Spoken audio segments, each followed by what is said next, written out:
Madame, Monsieur, préparez les passeports. C'est parti pour notre grand voyage hebdomadaire à Télématin. Et ce matin, à l'occasion de l'élection de Miss France et Miss Monde, figurez-vous, un doublé, on a voulu s'intéresser d'un petit peu plus près au concours de beauté au-delà de nos frontières. De quelle manière sont-ils organisés? Que représentent-ils pour les candidates? Comment sont-elles d'ailleurs sélectionnées? Sur quels critères? Etc. C'est ce que nous avons demandé à 4 de nos correspondants en raison du décalage horaire. Vous le savez peut-être si vous êtes des fidèles. Décalage horaire avec certains d'entre eux. Toute la séquence qui suit a été enregistrée. Et pour les délibérations, voici notre jury du jour. Nicolas Bertrand qui nous attend à New Delhi. Valérie Lerouge, qu'on retrouvera à Bruxelles, Jennifer Knock, notre correspondante à Moscou, et enfin Sandrine Mercier, qui nous donne rendez-vous à Barcelone. Mesdemoiselles, messieurs, à tout de suite. On s'envole pour New Delhi pour commencer. Alors là-bas, en Inde, les concours de beauté prennent de plus en plus d'importance. Les mentalités sont en train d'évoluer, mais dans une société aussi conservatrice que l'Inde, ça ne doit pas plaire à tout le monde. Nicolas, non, bonjour. Bonjour William, petit rappel historique pour vous répondre. En 1996, il y a 20 ans, le concours de Miss Monde était organisé ici, en Inde, et l'on peut parler de catastrophe totale. Des manifestations monstres à travers tout le pays, 12 000 policiers déployés pour assurer la sécurité, 4 000 arrestations, et un protestataire s'était même immolé par le feu. Voilà ce que provoquent les concours de beauté en Inde, totalement incompatibles avec les valeurs traditionnelles du pays pour beaucoup. Mais les choses ont évolué, vous le disiez, s'ils ne sont pas encore totalement acceptés, au moins ces concours ne provoquent plus de manifestations hostiles. Et comme vous allez le voir dans ce reportage réalisé par Amanda Jacquel et Thomas Donzel, l'épreuve du bikini fait même aujourd'hui partie de chaque concours. Regardez. Avec ses bottes en cuir et son jean moulant, Shivangi détonne dans le décor traditionnel indien. Quand la Miss Inde du Nord 2015 arpente les rues de New Delhi, c'est comme au défilé. Et la jeune femme ne se soucie même pas des regards curieux des marchands de la capitale. J'ai acheté ça. C'est joli, non? Shivangi a été élue il y a quelques semaines. Du haut de ses 16 printemps, elle était la plus jeune participante pour Miss Inde du Nord. Mais pas question de s'arrêter là, la jeune fille est pleine d'ambition. Je veux être l'élu. Je veux une page entière d'histoire.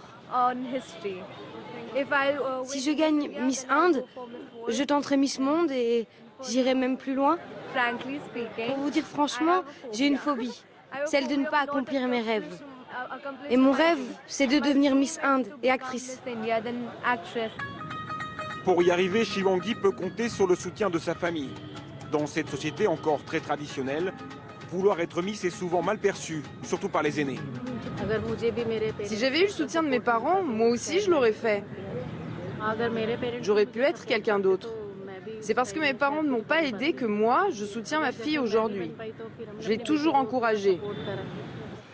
Cet après-midi, Shivangi rejoint une concurrente, candidate pour Miss New Delhi. Ensemble, ils se rendent à un rendez-vous. Bonjour, bonjour les filles. Avec une célèbre styliste. Bonjour les reines de beauté. Sylvie Roger est un personnage hors du commun et aussi un membre du jury. Les deux jeunes filles espèrent recevoir des conseils pour remporter la couronne. Ok, on va voir ce qui va se passer. Voyons qui est la plus belle. Vous savez, un concours de beauté, c'est aussi ce que vous avez dans la cervelle.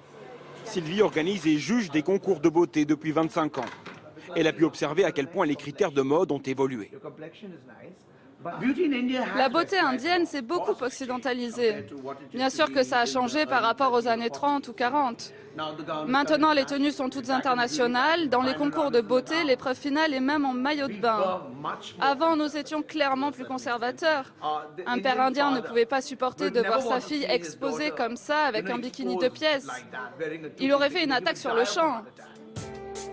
Dans les concours nationaux, une touche traditionnelle subsiste encore avec l'épreuve tenue ethnique.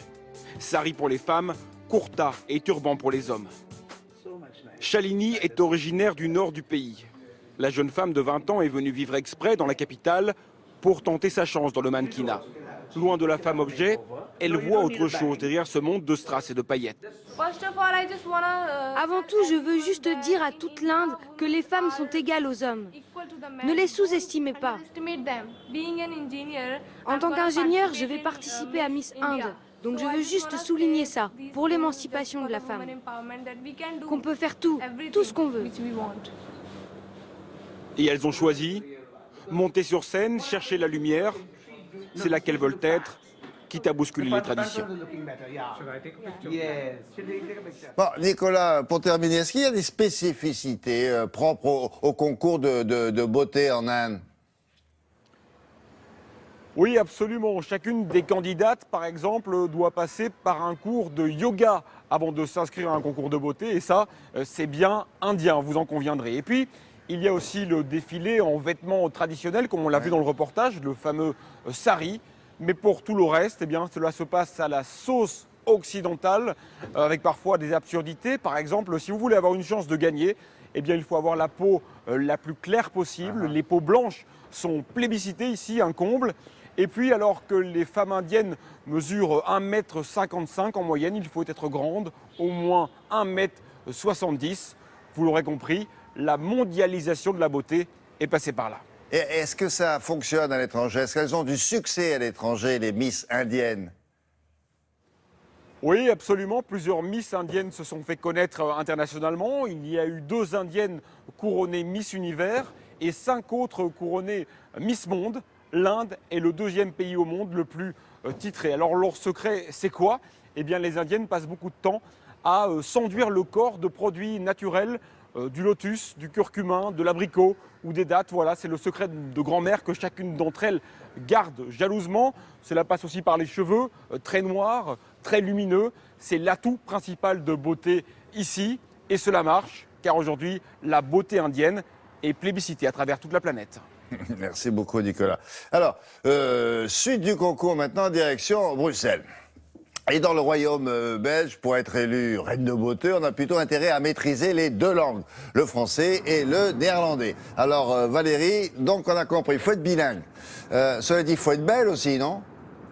Ah bah oui, William, ça reste quand même la base évidemment, et puis intelligente bien sûr, mais c'est un atout essentiel, le bilinguisme. Je vous le rappelle que le pays est coupé en 2 avec la Flandre où l'on parle le néerlandais, la Wallonie où l'on parle le français, et eh bien ce n'est pas un détail du tout ici. Alors ce n'est pas obligatoire de parler couramment les 2 langues pour être qualifié, sinon je vous le dis tout de suite, il n'y aurait plus beaucoup de qualifiés, mais c'est quand même un atout essentiel.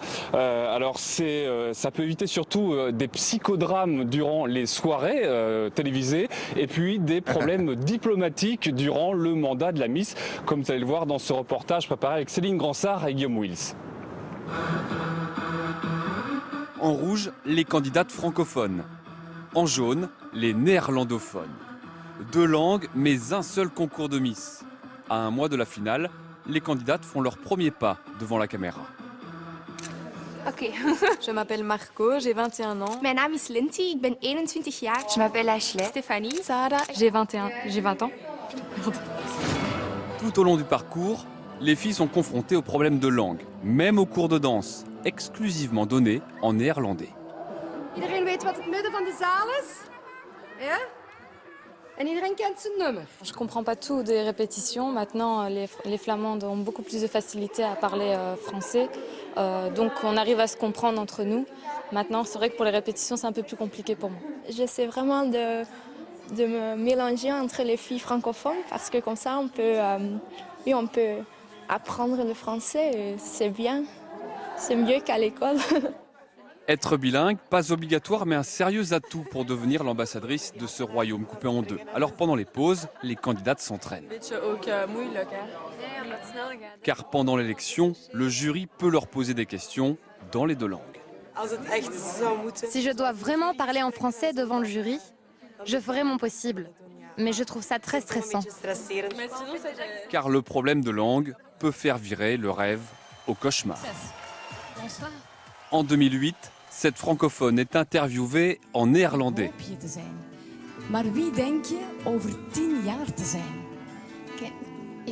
Elle ne comprend pas. Laissez-lui le temps de répondre. et se fait huer par le public. Elle remporte malgré tout la couronne, probablement sauvée par la solidarité des francophones. 7 ans plus tard, l'ancienne Miss nous explique comment elle a fait face à la polémique, notamment lors de la conférence de presse au lendemain de l'élection. J'ai regardé les journalistes, j'ai dit bon, je vais faire simple, je ne parle pas néerlandais. Je sais que pour être une Miss Belgique, c'est important parce qu'on doit représenter un pays. Et ce pays, c'est le côté la région flamande et la région francophone. Je vais prendre des cours et dans 3 mois, on se redonne rendez-vous. Et dans 3 mois, je vous réponds en néerlandais et on fait des interviews en néerlandais. Mais laissez-moi un peu de temps. Aujourd'hui, Alizée est bilingue. Elle travaille en télé des 2 côtés de la frontière linguistique et habite au cœur de la Flandre. En 2010, une autre Miss déclenche la polémique. Elle pose en une d'un magazine aux côtés du leader indépendantiste flamand. Sur le cliché, il coupe son ruban de Miss en 2 alors qu'elle marche sur le drapeau national. Scandale. On disait qu'on a piétiné le drapeau belge et que Miss Belgique ne peut pas être contre la Belgique, mais c'est vrai, Miss Belgique est là pour toute la Belgique. C'est la première chose que je dis aux filles. Je n'avais pas vu, j'ai pas fait attention, oui, c'était une faute. Mesdames, Mesdemoiselles, Messieurs, cher public. En janvier prochain, la grande finale sera présentée comme d'habitude en 2 langues et diffusée dans toute la Belgique. Les finalistes auront 1h30 pour dévoiler leurs atouts linguistiques, entre autres. Ouais. Ils sont en répétition, là, c'est pas encore au point. Alors, Valérie, comme il y a plus de Flamands que de Wallons en Belgique, est-ce que ça se ressent dans les votes? Autrement dit, est-ce qu'il y a plus de Miss, mais flamandes?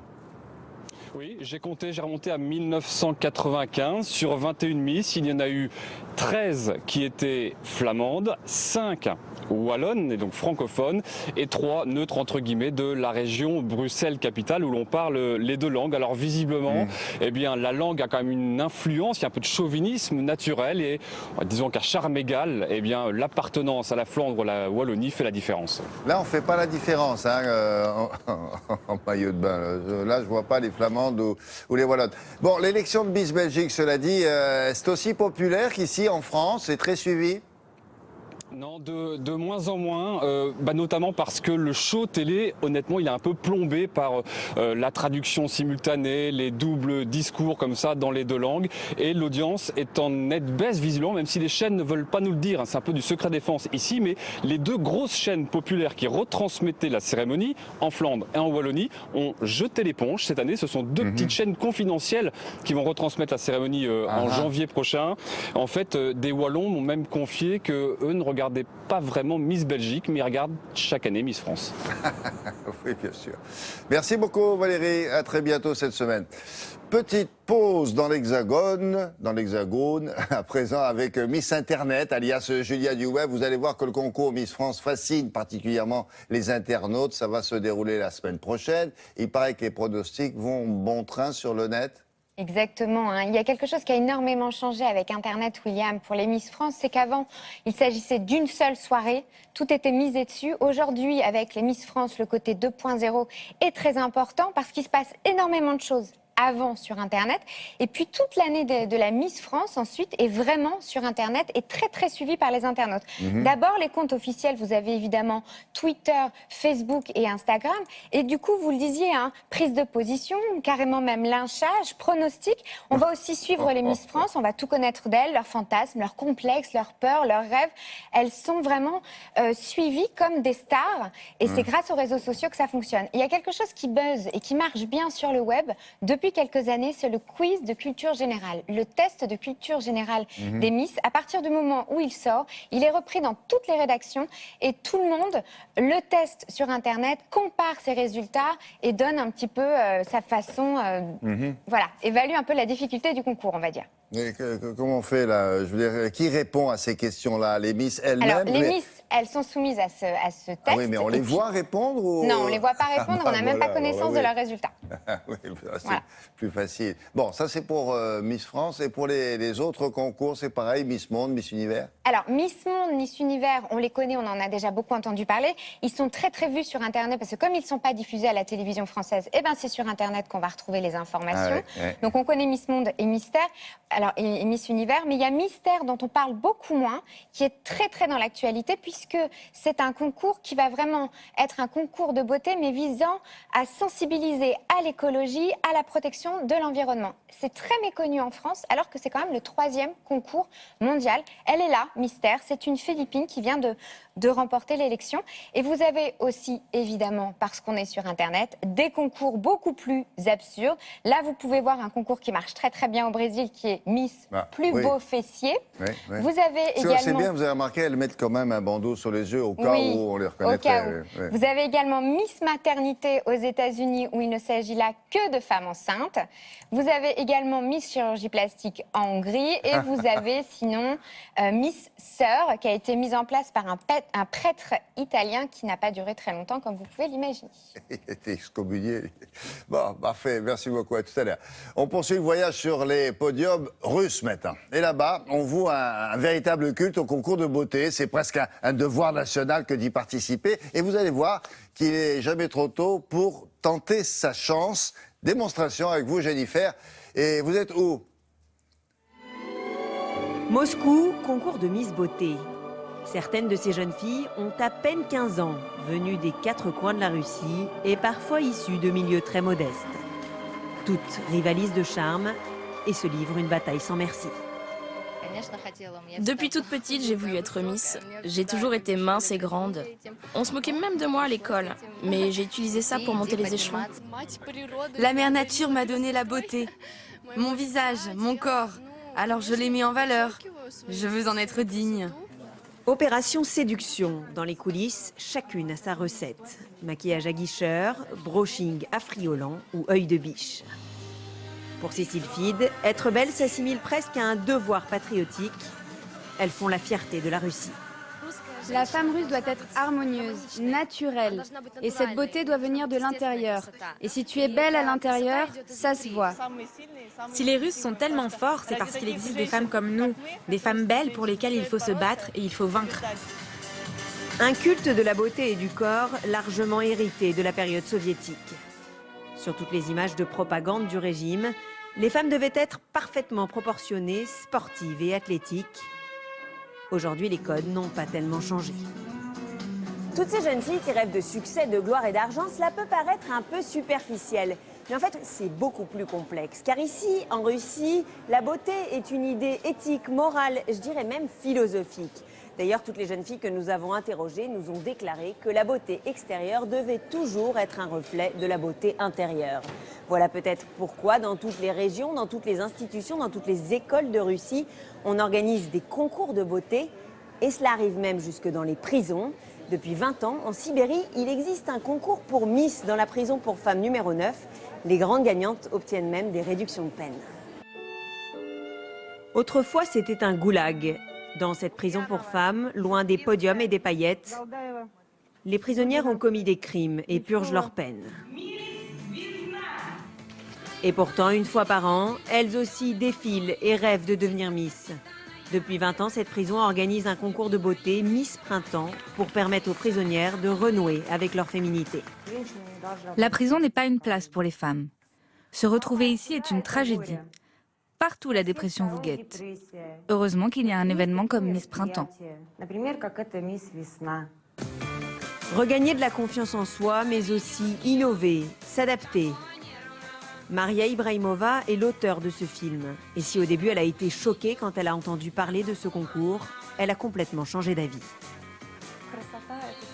Dans mon film, la beauté est un moyen de s'exprimer pour ces filles victimes d'un énorme malheur. Elles ne rachètent pas leur culpabilité, non, mais elles gagnent une chance, ne serait-ce que pour une journée, de se sentir comme des femmes et non plus comme des criminels. Parmi les gagnantes du concours, certaines jeunes filles peuvent même bénéficier d'allègements de peine, retrouver enfin le goût de la liberté. Voilà, ce film s'appelle Miss Goulag. Merci Jennifer, à bientôt. Retour chez nous maintenant avec Isabelle Martinet. On va s'intéresser avec Isabelle aux origines du concours Miss France. Et pour ça, il faut remonter à quelle année d'ailleurs? À 1920. il y a un certain monsieur qui s'appelle Maurice de Valef, que vous allez découvrir ici à droite. Ce monsieur est le directeur d'un quotidien qui s'appelle Le Journal. Et à l'époque, il va décider d'organiser un concours pour élire la plus belle femme de France. À l'époque, on ne parle pas de Miss, car nous sommes au sortir de la guerre, donc on veut de la gaieté, mais aussi du patriotisme. Il faut glorifier la beauté française. Il y a 2000 jeunes filles qui vont répondre à l'appel. Il y a une sélection qui va être effectuée par un jury d'artistes, et ensuite les jeunes filles sélectionnées vont être publiées, en tout cas elles auront leur portrait à la une de ce quotidien. Elles se ressemblent presque toutes, non? C'est la beauté de l'époque, nous sommes là en 1920. Avec un maquillage très noir sur les yeux. Voilà, avec une bouche très... Exactement, des coiffures de cheveux courts, relevés. Plutôt bouclés. Mais comment ça se passe, l'élection à l'époque? À l'époque, ça se passe très pudiquement. Il s'agit de préserver les candidates. Donc déjà, elles portent des pseudos, des noms de pierres, de fleurs ou de déesses. Elles ne défilent pas, elles ne sont pas directement exposées, mais elles seront présentées dans des petits films diffusés au cinéma. Et ce sont les spectateurs qui vont classer les finalistes sur une carte postale qui sera expédiée au journal. Mais qui est la première lauréate? Alors, la lauréate se nomme Agnès Souret, alias l'Émeraude. Vous l'apercevez ici. Elle a 18 ans quand elle est élue en mai 1920. Elle a les cheveux châtain clair, le teint clair et les yeux foncés. Elle a obtenu 115 000 voix sur 235 000. Elle tentera, cette jeune fille, une carrière d'artiste dans le cinéma, mais la presse dira d'elle: elle n'avait rien pour être une vedette, car elle était toute douceur et modestie. Chacun en pensera ce qu'il veut. Alors, est-ce qu'on peut considérer qu'en 1920, ça y est, le phénomène est lancé, c'est parti? Le phénomène est lancé, l'idée est là et ce phénomène va perdurer. En 1927, le concours va prendre le nom de Miss France avec l'établissement de règles de candidature qui sont d'ailleurs inchangées aujourd'hui, à savoir principalement être française entre 18 et 24 ans, célibataire, sans enfant et mesurant au minimum 1m70. Minimum, hein. Minimum. Mais vous avez le droit d'être à 80. Vous avez le droit de faire 1m80, absolument. Et puis parallèlement, quand même disposer d'un casier judiciaire vierge, ne pas avoir eu recours à la chirurgie esthétique et, important, ne pas avoir fait de photos dénudées. Je sais si ça fait polémique. Est-ce que le fameux comité Miss France estime que la Miss a un rôle à jouer, un rôle social? Eh oui, alors c'est très difficile de définir un rôle officiel. Miss France, en fait, représente la beauté française à travers le monde, donc elle peut bien sûr participer à différents événements, comme par exemple participer à d'autres concours de beauté internationaux, par exemple Miss Monde. Mais en dehors de ça, c'est à peu près tout. Alors comment expliquer le succès de ce concours? Alors je crois qu'en dehors de l'aspect prestigieux, on peut quand même essayer de retenir 3 raisons. La première, c'est qu'il s'agit d'élire pour un an une reine de beauté parmi une sélection de Miss régionales. Donc ça titille un peu notre esprit clocher, on aime bien soutenir notre région. La deuxième raison, c'est que la finale est retransmise à la télévision. Et pour élire Miss France et ses dauphines, c'est le grand public qui vote, donc il est directement impliqué. Puis la troisième raison, c'est aussi peut-être qu'on aime bien les potins en France. Vous avez des contestations de vote qui ont fait d'ailleurs les choux gras de la presse. Et puis le comité Miss France, organisateur de l'événement, et longtemps géré par la médiatique Geneviève de Fontenay, a connu aussi des péripéties, des batailles judiciaires qui ont toujours été relatées dans la presse. On aime bien ça. À part ça, est-ce que les Miss font toujours rêver beaucoup de jeunes filles en France ou pas tant que ça? Alors, peut-être que l'écharpe et la couronne font encore rêver les candidates. Et puis, c'est peut-être aussi un pied à l'étrier si on sait rebondir une fois le règne achevé. Mais ce qui est sûr, c'est que généralement, les élus font parler d'elles. Par exemple, en raison de leur destinée. La jeune femme que vous apercevez s'appelle Yvette Labrousse, Miss France 1930. Elle a épousé le prince Aga Khan. C'est vrai qu'elle était vraiment très belle. Mais il y en a eu d'autres. Il y a eu par exemple le fameux caractère d'Isabelle Turpot, Miss France 83, qui a perdu son titre parce qu'elle a posé pour des photos en lingerie. Pas nue, en lingerie. Donc c'est quand même extrêmement sérieux. Et puis vous avez aussi des Miss France qui ont eu de très belles progressions. Par exemple, Élodie Gossuin, Miss France 2001, qui a fait de la politique, qui est animatrice de télévision. À droite, et bien sûr, voilà, qui est à droite ici, Élodie. Et puis à gauche, Sylvie Tellier, Miss France 2002, qui est aujourd'hui la directrice générale de la société Miss France. Très bien, merci beaucoup. Isabelle, on continue avec, pour la dernière candidate du jour, l'Espagne. Là-bas, il y a une Miss qui a défrayé la chronique pour la simple et bonne raison qu'il y a encore un an, ce n'était pas une candidate, mais un candidat. Un hombre, quoi, comme on dit là-bas. Sandrine, c'était la première fois qu'une candidate transsexuelle participait à un tel concours, en tout cas en Europe. Bonjour. Bonjour William. Eh bien oui, exactement. C'est la première fois et c'est la première Miss transsexuelle en Europe. Et elle a bien failli être aussi l'ambassadrice de l'Espagne au concours Miss Monde, mais elle n'a pas gagné malheureusement. Par contre, elle a été élue Miss Cadiz. Andrela Ponce a 24 ans, elle est née avec un corps de garçon et n'a changé de sexe que l'année dernière. Une histoire d'autant plus surprenante qu'elle vient d'Andalousie, région où les mentalités ne sont pas vraiment les plus ouvertes d'Espagne. D'ailleurs, depuis, elle vit à Madrid, où elle est mannequin. Marion Touboul et Joseph Gordillo ont rencontré cette belle de Cadiz. Laisse tomber un peu plus tes cheveux. Séance photo pour Miss Cadiz dans un studio de Madrid. Des yeux de biche et un corps de rêve. Andrela n'a pourtant rien d'un mannequin ordinaire. Il y a un an, la jeune femme était encore officiellement un homme. Je n'avais jamais imaginé être Miss ou participer à un concours de beauté, même si c'est vrai que j'ai toujours aimé la mode, les flashs, les défilés surtout.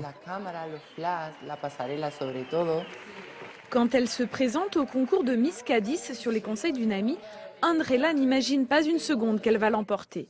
Sa victoire symbolise pour elle l'aboutissement de son long processus de transformation. J'étais beau, non? Quand j'étais enfant, je jouais avec des poupées et j'avais une maison de Barbie. Mes parents me laissaient faire. Ça leur était égal que je sois une fille ou un garçon. Ils voulaient juste que je sois heureuse.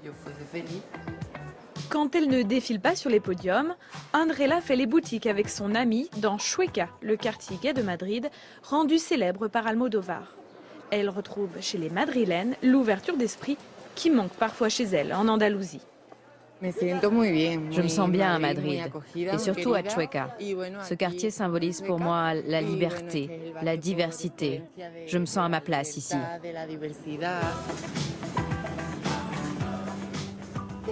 Tu veux l'essayer? Elle tirait bien, non? Tu es superbe. Un corps de femme qui fait la fierté d'Andrela. Pendant les essayages, chaque instant est prétexte à la séance photo. Je me sens bien. Je me regarde dans la glace et j'aime ce que je vois. Une jolie femme et surtout libérée. Aujourd'hui, je me sens vraiment en accord avec moi-même. En posant sa candidature, chaque Miss est tenue en Espagne de s'engager dans un projet social. Andrela, elle, est la marraine de l'association en faveur des transsexuels, cofondée par son amie Africa. Les gens pensent que les transsexuels sont des bêtes de foire. Ils ne se rendent pas compte que ce sont des gens tout à fait comme nous. C'est très important que des personnes comme elles se mettent en avant. Mon rôle en tant que Miss, c'est de donner une image de normalité à la transsexualité. C'est de faire comprendre à tout le monde que je suis simplement une fille de plus. L'objectif de Miss Cadiz, c'est à présent d'apprendre l'anglais, avec comme rêve défiler sur les podiums du monde entier. Si vous êtes un amateur du cinéma d'Almodóvar, elle ressemble un peu à Miguel Bosé, hein, il me semble. Bon, est-ce que vous avez d'autres histoires comme ça extraordinaires sur les Miss espagnoles, Sandrine? Oui, j'en ai une autre, William, notamment celle de Miss Espagne 2009. Elle s'appelle Estíbaliz Pereira. Après son couronnement, elle a disparu de la circulation. Elle s'est volatilisée. Elle ne participait à aucune représentation, rien, un mystère total. Alors évidemment, ça a fait beaucoup parler. Certains ont dit qu'elle n'avait pas supporté la pression. D'autres qu'elle était peut-être la mère cachée du fils de Cristiano Ronaldo. Ça, c'était parmi les rumeurs les plus folles. Et elle ne disait rien. Elle n'est même pas venue remettre la couronne à la nouvelle Miss 2010. Finalement, un an après, elle a annoncé qu'elle avait créé son entreprise de relooking et on n'en a plus jamais entendu parler. Disparu. Bon, et cette année, elle a lieu quand, l'élection de Miss Espagne? Jamais, William, car oui, ça c'est l'histoire moins drôle de l'Espagne. La crise économique a tout balayé sur son passage ici, y compris la Société des Miss Espagne qui a fait faillite en 2012. L'entreprise a déposé le bilan et a été obligée d'annuler le show télé avec aussi l'élection des Miss. Les Miss Espagne existaient pourtant depuis 1929. Pas très glamour tout ça, donc depuis 2 ans, il y a différents concours indépendants, mais aucun d'entre eux n'est diffusé à la télé. La marque de Miss Espagne n'existe plus. Pour l'instant, effectivement. Bon, merci beaucoup, Sandrine. À très bientôt. Madame, monsieur, le défilé touche à sa fin. Merci à nos 4 correspondants de nous avoir éclairés sur le déroulement des concours de beauté, ici ou ailleurs dans le monde. Samedi prochain, on vous proposera un thème savoureux, bien sûr, consacré au menu de Noël. Que trouve-t-on dans l'assiette de nos voisins le jour de Noël? Quels sont les produits stars du réveillon ailleurs qu'en France? Et avec qui partage-t-on ce repas de fête? Autrement dit, est-ce que c'est vraiment une fête familiale ou pas forcément? Pour le savoir, nous irons au Sénégal, en Espagne de nouveau, en Grèce, puis au Canada. À chaque pays, son menu, bien sûr. Télématin, c'est fini pour aujourd'hui. Aussi, on se donne rendez-vous lundi. En attendant, voici la petite dose supplémentaire du jour. Quelques images de la semaine écoulée. Bon week-end à tous.